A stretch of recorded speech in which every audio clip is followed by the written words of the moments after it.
রিজিকের মালিক হচ্ছে আল্লাহ। দেখেন, এখানে আমাদের এক কৃষক ভাই, তিনি কিনা মাছ ধরতে পুকুরের পাশে বিলে একটা ছোটোখাটো জাল ফালায়। কিন্তু আল্লাহ তাআলার অশেষ মেহেরবানি, সে কল্পনা করতে পারেনি তার জালে এত পরিমাণ মাছ আসবে যে কিনা সে নিজে ধরতেই পারবে না। সে যখন আশেপাশের মানুষের কাছে সাহায্য চাইতেছিল, তখন দূরবর্তী দুই ভাই তাকে সাহায্য করার জন্য চলে আসে। আসলে মুসলমানদের দায়িত্ব হচ্ছে, কোনো মুসলমান ভাই যদি কখনো সাহায্যের জন্য আবেদন করে, তখন উচিত আমাদের তার পাশে সাহায্যের জন্য যাওয়া। এই যে ভাইটা দেখেন কত কষ্ট করে এই যে মাছগুলো সে পাইলো, সে কল্পনা করেছিল? সে কল্পনা করে নাই, কিন্তু তার রিজিকে ছিল বিধায় এই মাছগুলো সে এত খুবই অল্প পানিতে এই মাছগুলো সে পেয়ে গেল।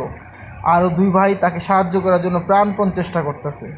আশা করি তিন ভাইয়ের সহযোগিতায় এই মাছগুলো তারা, আশা করি তারা তাদের ফ্যামিলিতে, তাদের পরিবারে নিয়ে তারা এগুলো তৃপ্তি সহকারে খাবে। কিন্তু রিজিক তো দিল আল্লাহ। খাবার পরে যদি এবং খাবার শুরুর আগে যদি আল্লাহ তাআলাকে স্মরণ না করে, তাহলে লাভ হলো কি? আল্লাহ তাআলা বান্দাদের রিজিক দেয়, রিজিক ছিনিয়ে নেয় না। কিন্তু যে কিনা রিজিক পায় আল্লাহ তাআলা শুকরিয়া স্বরূপ আল্লাহ তাআলার কাছে আলহামদুলিল্লাহ, আল্লাহ তাআলাকে স্মরণ করে রিজিক বক্ষণ করে, এবং রিজিক বক্ষণ শেষেও আল্লাহ তাআলার শুকরিয়া আদায় করে, সেই তো ভালো বান্দা। তো ভাই, আমি যতটুকু সম্ভব হইল আপনাদের সামনে বলার জন্য, এখন আমাদের আরেকজন কিছু বলবে।